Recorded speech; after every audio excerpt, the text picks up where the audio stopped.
films to see this month, including Dwayne Johnson as an MMA star, the return of Daniel Day-Lewis and Julia Roberts in Luca Guadagnino's campus drama, The Smashing Machine.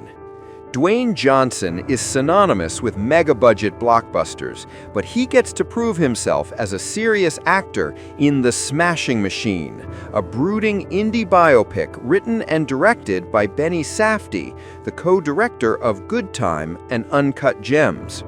Johnson stars as Mark Kerr, a mixed martial artist who won tournaments in the early days of the sport, before it became the global sensation it is today.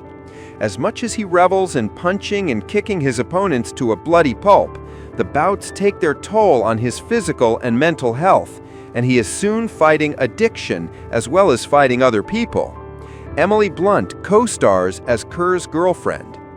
It's a film that feels gloriously alive, writes Hannah Strong in Little White Lies, earnest in its depiction of masculinity that is fragile rather than toxic, while still grappling with the question of why anyone would choose to make a living in such a barbaric way. Released internationally from 2nd October. Animine. Daniel Day-Lewis hasn't been in a film since Paul Thomas Anderson's Phantom Thread in 2017.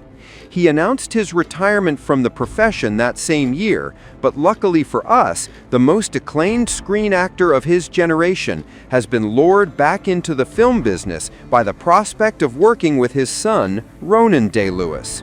Together, the two Day-Lewises have co-written Animine, which Day-Lewis Jr. directs Day-Lewis Sr. in the starring role. He plays a former soldier who served in Northern Ireland many years ago and has been living in isolation in the English countryside ever since. But now his teenage son, Samuel Bottomley, is in trouble, so his estranged brother, Sean Bean, has come to find him. Also starring Samantha Morton, this intense, joyous, sorrowful, and sometimes absurd film is a truly extraordinary drama about brothers, mothers, and yes, fathers and sons, writes David Fear in Rolling Stone. And it's as much an introduction to a new talent as it is a reintroduction to a veteran one. Released on 3rd October in the US, October 16th in Australia, and November 7th in the UK. Roofman. Roofman was the nickname given by the media to Jeffrey Manchester, an Army veteran who robbed a string of fast food restaurants in the late 1990s by climbing onto their roofs and drilling down into the buildings. He was then arrested, but later escaped from prison and hid himself in a toy shop, sleeping in its back rooms by day and wandering around the shop at night. Derek Cianfrance, Blue Valentine, and The Place Beyond the Pines has turned this stranger-than-fiction tale into a comedy drama starring Channing Tatum as Manchester and Kirsten Dunst as a toy shop employee he romances. David Rooney in The Hollywood Reporter calls Roofman a true crime story that's also a tender character study, with a delicate tone that makes room for lightness, comedy, romance, and quietly searing melancholy. Tron Ares. Tron films don't get made very often. The first one, in which Jeff Bridges' programmer was zapped into a world of sentient video game characters, was released in 1982. The follow-up, starring Garrett Hedlund and Olivia Wilde, didn't come out until 2010, that is, 28 years later. And it has taken another 15 years for work to finish on Tron Ares, a sci-fi action-adventure that stars Jared Leto as a digital being who materializes in the physical world. Still, maybe it's for the best that this third film has taken so long, as its anxieties about artificial intelligence could hardly be more topical.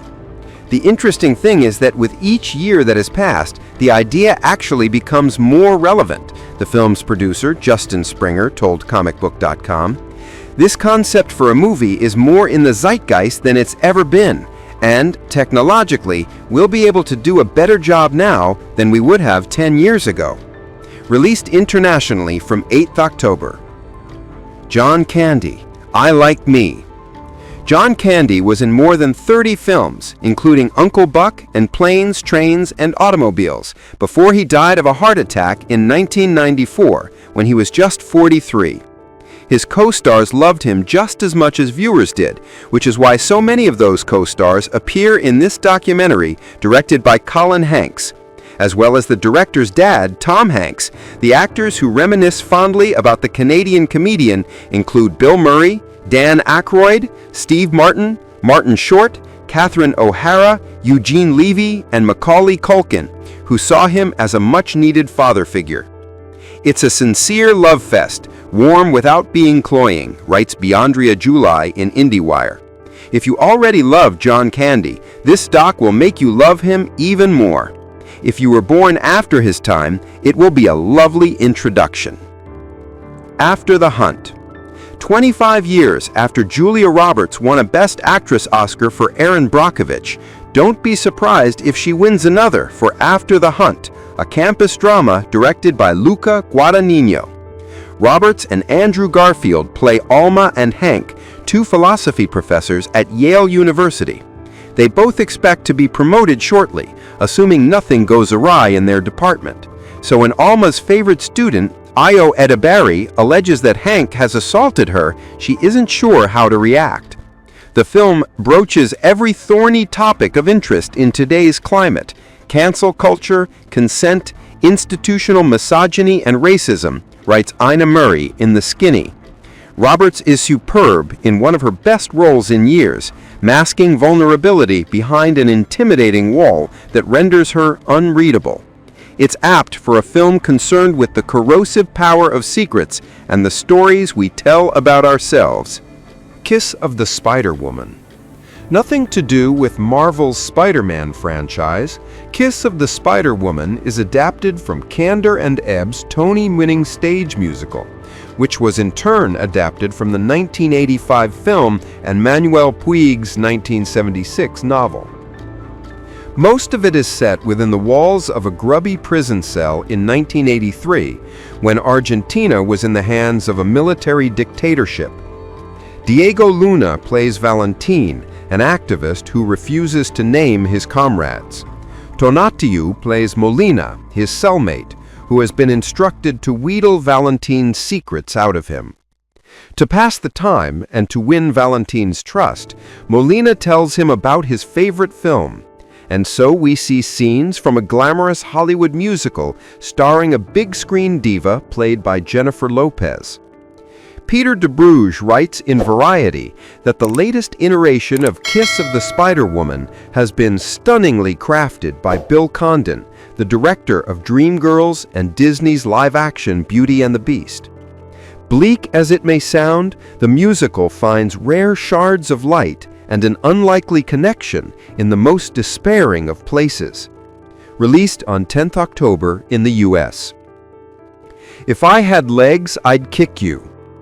Some films offer the perfect way to relax and unwind after a demanding day.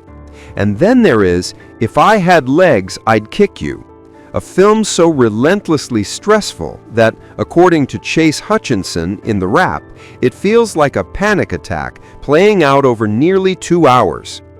Rose Byrne won the Best Actress prize at the Berlin Film Festival for her nerve-jangling performance as a mother on the edge.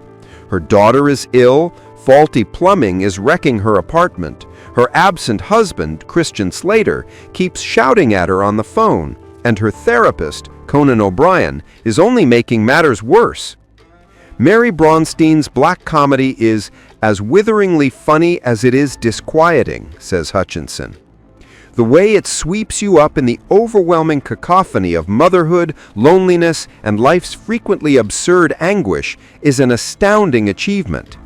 You only get a chance to exhale once it comes to a close. Released in the US on 10th October. It was just an accident.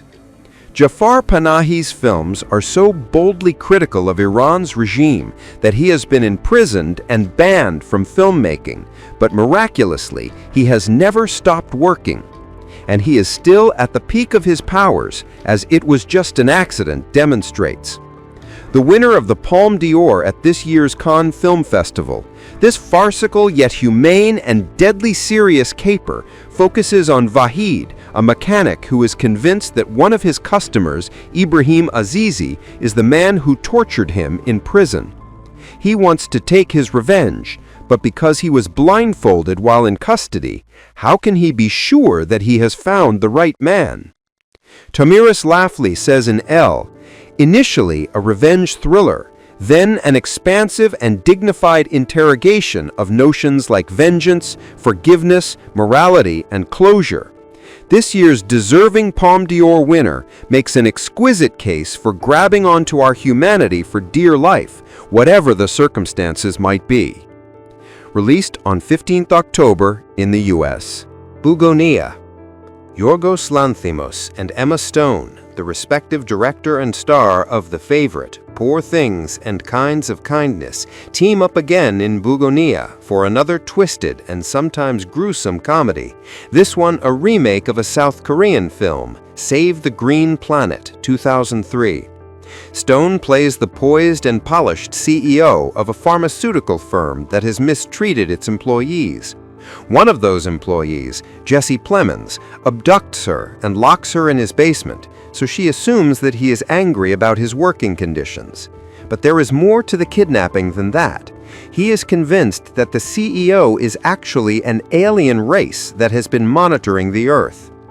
Radhika Seth writes in Vogue that you'll find much to enjoy in the heightened performances, pitch-black humor, bursts of gory violence, and bizarre twists, including a mind-melting final sequence.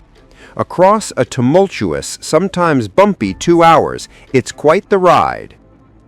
Springsteen, Deliver Me From Nowhere. Are we moving on from the era when pop music biopics, such as Ray, Walk the Line, and Elvis, would squeeze decades of a star's life into 2 hours? Last year's A Complete Unknown concentrated on the earliest years of Bob Dylan's career. And now Springsteen, Deliver Me From Nowhere, dramatizes an even shorter chapter of its subject's life story. As played by Jeremy Allen White, the Bear, Bruce Springsteen is shown making just one album, 1982's Nebraska. He is on the verge of superstardom, but he is also having a crisis of confidence. His solution? To retreat to his bedroom in New Jersey with a 4-track recorder and an acoustic guitar to work on a set of songs about blue-collar disappointment. Jeremy Strong, Succession, co-stars as Springsteen's manager, John Landau, while Stephen Graham, Adolescence, plays his hard-drinking father in the black-and-white flashbacks to his 1950s childhood. If some fans go in expecting the equivalent of a greatest hits package, think again, writes Pete Hammond in Deadline. Springsteen, Deliver Me From Nowhere is the real deal, an intelligent, deliberately paced journey into the soul of an artist. Hedda. Henrik Ibsen's Hedda Gabler was first staged in 1891, but Nia da Costa, Candyman, The Marvels, has updated the classic play in more ways than one. The writer-director has moved the action to an English mansion in 1954, where the newly married anti-heroine is throwing a long, lavish, and increasingly chaotic party.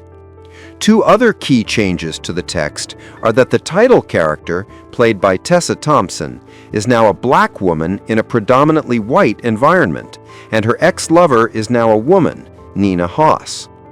The most crucial update, though, is that da Costa has made her adaptation an intensely stylish and sensuous affair, as embodied by its leading lady. It's a devilish thrill to watch the sultry Thompson in a film full of attitude, energy, and color, writes Christy Puchko in IndieWire. Sumptuous, hot, and challenging, this is a drama of love, sex, and regret that burns like a shot of whiskey. Released in select U.S. cinemas on 22nd October and then internationally on 29th October on Prime Video.